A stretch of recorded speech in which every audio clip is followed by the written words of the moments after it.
Hello everybody, it's your Proftrof. We're back again with another Hood Nature video.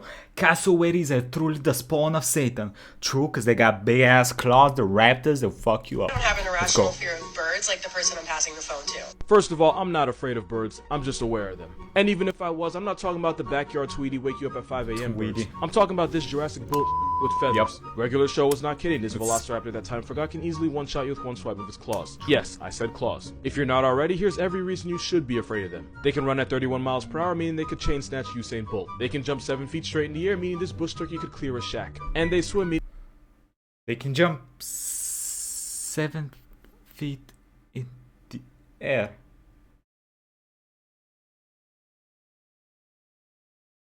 But what the hell? This one. Female cassowaries are actually bigger than the males, and the biggest ones can grow to 6.5 feet tall. This guy is 6.5 feet tall. They have the sharpest claws of any rat type, and that second nail is basically a dagger that can disembowel both people and dogs. And by can, I mean they have. They've done it. And the bastards kick. One man was taking pictures of one when the murder turkey proceeded to charge and knock him off a cliff. Cassowaries are natural. Bro, what is up with... I swear to God, these animal journalists, they're the craziest people on earth for me. Especially the ones that go to take pictures of... I am gonna take a picture of a tiger in its wild habitat. As it fucks me up. No. Zoo maximum. Actually shy, and 95% of the That's time the closest I'm going away. to one of Just those. that 5% is how someone ends up on CNN. There's 3 types of cassowaries, and I approve of exactly What is the difference? Black, white, rock? none of them. And on everything, I'd forgive all of that if they didn't sound like this.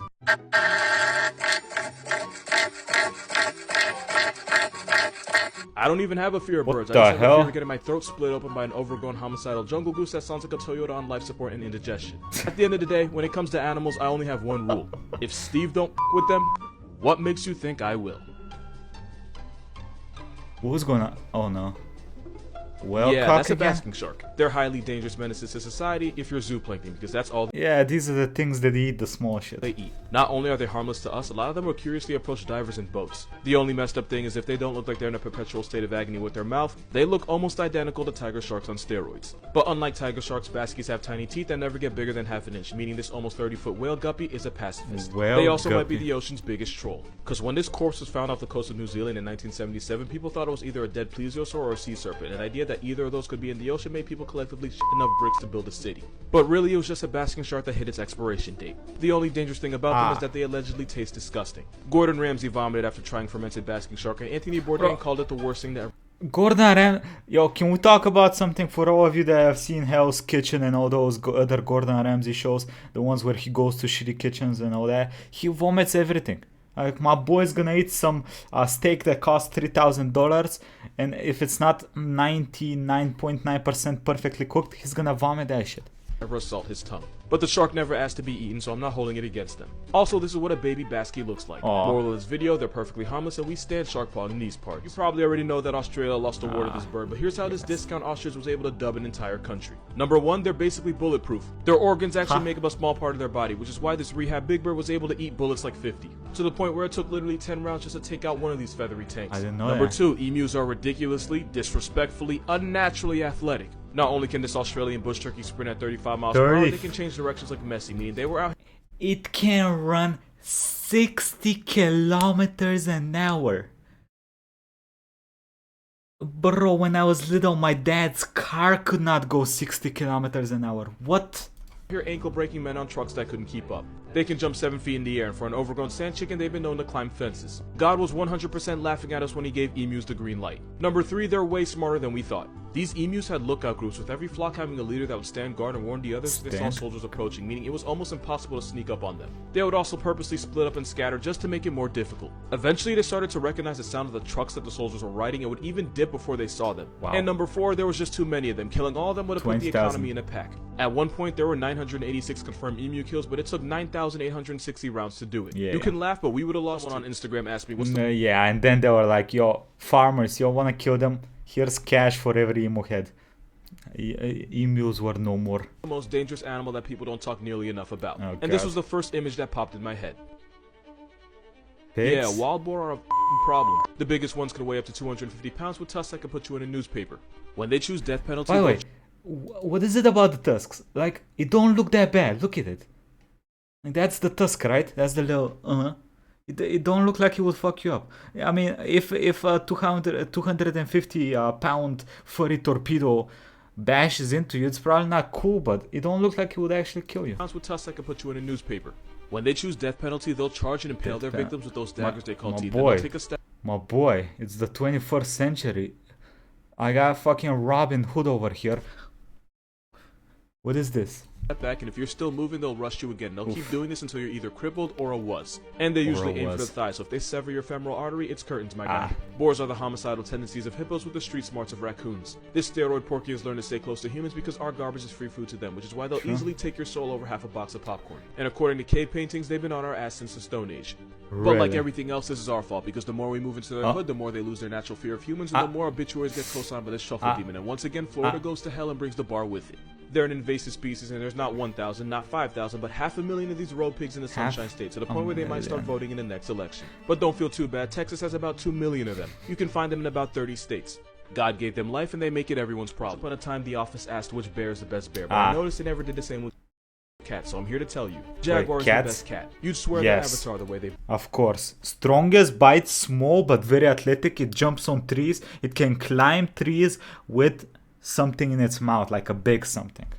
Body every element. They can run you down at 45 miles per hour, climb trees, and because nature loves stacking the deck, the bastards can swim, and they're pretty good at it. Some even caught Phelpsing across the Panama Canal, meaning this steroid with whiskers can outrun, outclimb, and outswim you, and if one comes at you, you're 50 shades of... Jaguars are the third most brolic big cats behind lions and tigers. But with a bite force of 1,500 pounds per square inch, they have by far the most disrespectful bite of any cat. Not only that, but Jaguars do something no other cat does. That's canceling their victim by going for the head instead of the neck. To do-rag, Jaguars can skull cap. Oh. They don't... Oh. I didn't know that. That's... Wow. That's interesting. Cayman. The name Jaguar means he who kills with one leap, which is fair because they do be one-shotting. On top of all that, they have some of the biggest eyes of any predator, meaning not only can they see underwater, God gave them night vision and told the rest of the jungle to deal with it. Jaguars are so metal that ancient Meso warriors used to feed them the hearts of their slaughtered enemies as respect. They can also evict turtles with their teeth. Call for the king of the jungle and the jaguar will pick up the phone. Absolutely right, we talked about the best bear and the best cat, so obviously we gotta talk about the best dog. African wild dogs are a cell block D menace to society. Even though they share a zip code with lions, hyenas, and crocodiles, this homicide pup has one of the most disrespectful KD ratios of any African animal. These dogs have a kill percentage of 80%, meaning every time they go out to hunt, there's an 8 out of 10 chance somebody's life subscription's getting cancelled. They're about the same size as the average pet dog, but there's one terrifying fact. Let's be honest. You would have this as a pet. It is cute. Let's be honest. Let's be completely honest. They never get tired.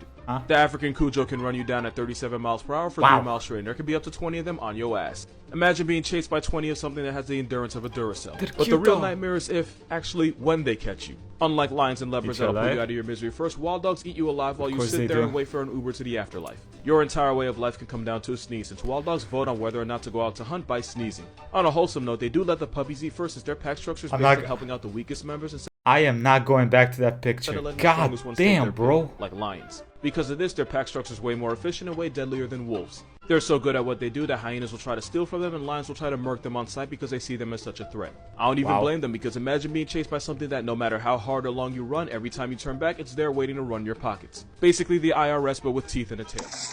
Hey, crazy. Hi. You are so happy.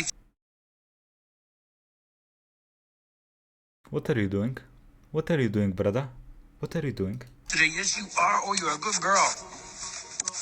Popcorn's been having fun.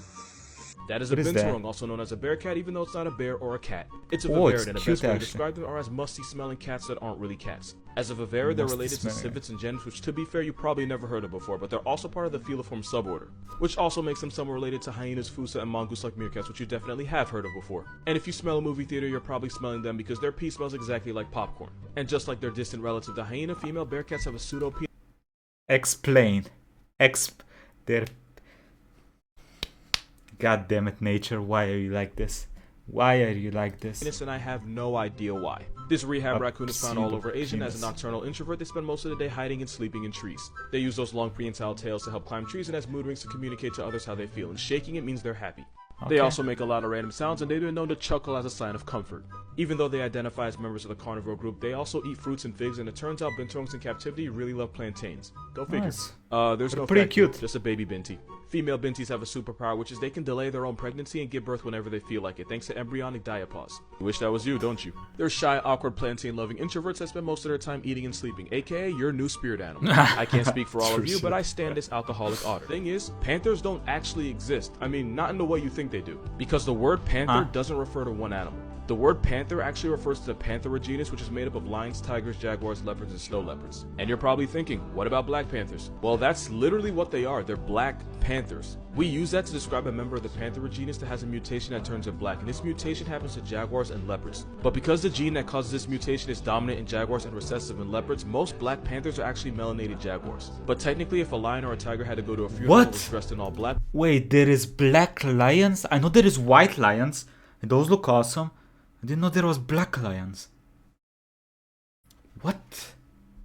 We'd call them a black panther too. Now I'm probably gonna get a lot of comments that think this guy right here is a panther, but he actually isn't. Mountain lions are actually more related to smaller cats like your pet than they are to lions, tigers, and leopards. And in case somebody brings up the Florida panther, that's really just a cougar that got misnamed. Moral of this video, panthers are like Santa and black men that cheat. They simply do not exist. Here are some things you can do in Australia that you simply can't do anywhere else. Number 1, you can meet Pikachu. This is a yellow brush-tailed possum. They're one of the most widespread marsupials in Australia, so widespread that sometimes they break into people's homes. And getting Kool-Aid Man by a living Pokemon is definitely something you need in your life. Number 2, you can watch a blue penguin parade. The blue penguin is the smallest of its kind, and if you're on Phillip Island at the right time, you can watch hordes of them emerge from the sea and waddle single file like children towards their nesting sites. Like, you can actually sit and watch them waddle past you. And if you can sit here and tell me this doesn't make you smile, either you sold your soul or you just weren't born with one to begin with. Number 3, you can meet a patamelon. It's basically the kangaroo's smaller, less clouded cousin. And like roos and wallabies, they get to where they gotta go by hopping. They're just really cute. Number 4, you can witness Aurora Australis, aka the Southern Lights. Go back to cuteness. It's the result of a disturbance in the magnetosphere caused by solar wind, which causes particles to release color as they become ionized. In simple terms, it's nature on LSD. And number 5, of course, you can meet the world's happiest animal. So that was Australia. Of Australia on islands like Rottnest, but it still counts. They smile to cool off, and they've lost their fear of humans, which is why this exists. In Quokka, we trust. Listen here, I'm about to tell you 5 things you did not know about the octopus. Okay, let's go. Number I've watched this amount of Tier Zoo octopus videos by now, right? Like 2 of them. 1, you know how the man of war is basically a jellyfish on juice? Yes. That can have you looking like you got 50 shaded? Well, the octopus will strap up by arming themselves with the tentacles of the man of war and swing them at any predator Okay, or I object didn't that know tries that to press shit. them. Basically using the disembodied venom arms the same way a corner store junkie might use a broken beer bottle as a weapon. Number 2, they have So if you die to an octopus doing that, it's basically an octopus killing you with someone else's hand. That's savage. clarity so Damn bad nature. it literally kills them. After the he-puss hits for the first time, he pretty much goes into the octopus version of dementia. Symptoms include not eating, body lesions, uncoordinated movements, and the skin around his eyes retracting. This is called senescence, and it means he falls apart from the inside until either a predator puts him out of his misery or he starves to death. Our boy Squidward has 2 choices in life. He can either live a virgin or die a man. Number 3, octopus will throw hands at fish right in the dome piece, and with 8 arms, there's plenty of hands to go around. Yo. Virginity looking quite nice about now for octopus. We used to think they did this And as a defensive humans, I response, but guess. now it's believed they do it purely out of spite. Number 4, octopus will team up with other fish while hunting, and they often choose groupers as partners. They work together and reap the benefits. Sometimes the octopus will switch up enticing the fish right in the head, but now we believe they do it to keep the fish honest. It's not confirmed, but it's believed that they smack around their hunting partners to keep them in line and keep them from cheating them out of food. Who knows, maybe the octopus got screwed over by his last fish friend and works through his trauma by uppercutting his current partner. And number 5, octopus are members of a group called cephalopod, which is also part of a group called gastropods, which includes snails and slugs. Meaning Squidward I and knew Gary that. are actually related. And yeah, 1 out of 5. Squidward is actually an octopus. Man's got misspecied by his own moms. Damn. You hate to see it. In honor of Pride Month, here are some animals that are gay as hell, and that's okay. Koalas are walking plush toys and probably have the same IQ as one, which is why they don't understand a lot of things, including consent. Since male koala Bro, I don't think it. I don't think it's. I don't think the koala is gay if it just. It fucks everything. I don't. If it. God damn it, koalas, why are you like is this? violent and aggressive. Sometimes the females will reject the males and then hook up with each other in lesbian sessions that can have up to 5 members. According to some studies, for every male-female koala couple, there are 3 lesbian liaisons also happening, and in some zoos, females will only mate with other females immediately after rejecting another male, and honestly, I respect that. Some penguins will form same-sex couples and then adopt a baby to raise as their own. And by adopt, I mean they steal an egg from a more traditional penguin pairing. Because males and females are difficult to tell apart, there's probably way more gay penguin couples in the wild, we just really notice it in captivity. As for the kidnapping, maybe if the adoption process for gay couples wasn't such an unnecessary hassle, then maybe they wouldn't have to choose abduct over adopt. Number 3 are bonobos. Honestly, they're not even gay or straight, they're just whatever they wake up feeling like. Bonobos use handshakes just like us, but instead of hands they use the part. It's all my League of Legends teammates. Because that's how they create and reinforce social bonds. Bonobos are cansexual, meaning anything can get it. Doesn't matter what gender, because I thought they fuck cans. don't go off boy or girl, they go strictly off vibes. Even more animals that are gay, and the last one just might surprise you. Male lions will form tight bonds that start with affectionate nuzzling and caressing and escalates all the way to the love child of Lion King and Brokeback Mountain. Zoologists believe 8% of male mountings occur with another male. And apparently the guys treat other guys better, because where male and female matings are violent and often end in fights, male lions are more gentle and tender. In fights? Now technically, they're not gay, but it sure as hell ain't straight. It's believed that 1 out of every 5 swan couples are gay. Like most How does that even work? They mate for life, like till death do us part type stuff. Researchers have found that one of the males will mate with a female only to chase her off when she lays an egg, just so he and his partner can raise it instead. And they're pretty good at it, because gay swan couples are better parents, because 80% of same gender pairings will raise young successfully, where straight couples are about less than 50. Still don't with birds, but I know wholesome when I see it. Most male walruses are bisexual, and actually depends on the season. During breeding season, they keep it traditional. Depends on the season. What? Females. Outside of breeding season, walrus life quickly turns to the Blubberback Mountain, and I know I made that joke already, but hell if I pass it up. But they don't just hook up, the males will also embrace each other and sleep close together. Fun fact, for a lot of walruses, until they reach maturity, which is basically their version of puberty, every sexual encounter they have is with another male, meaning a majority of male walrus first times are with another guy walrus. If we're the boys, the more you know. Damn, that video ended with a lot of nature facts that I did not want to know. What the hell, nature? God damn. Alright. God damn it, good nature.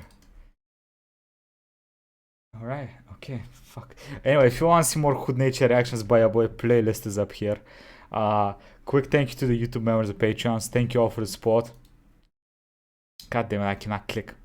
I appreciate you all, and I'll catch you all next time. Bye bye, everybody. Have a nice day.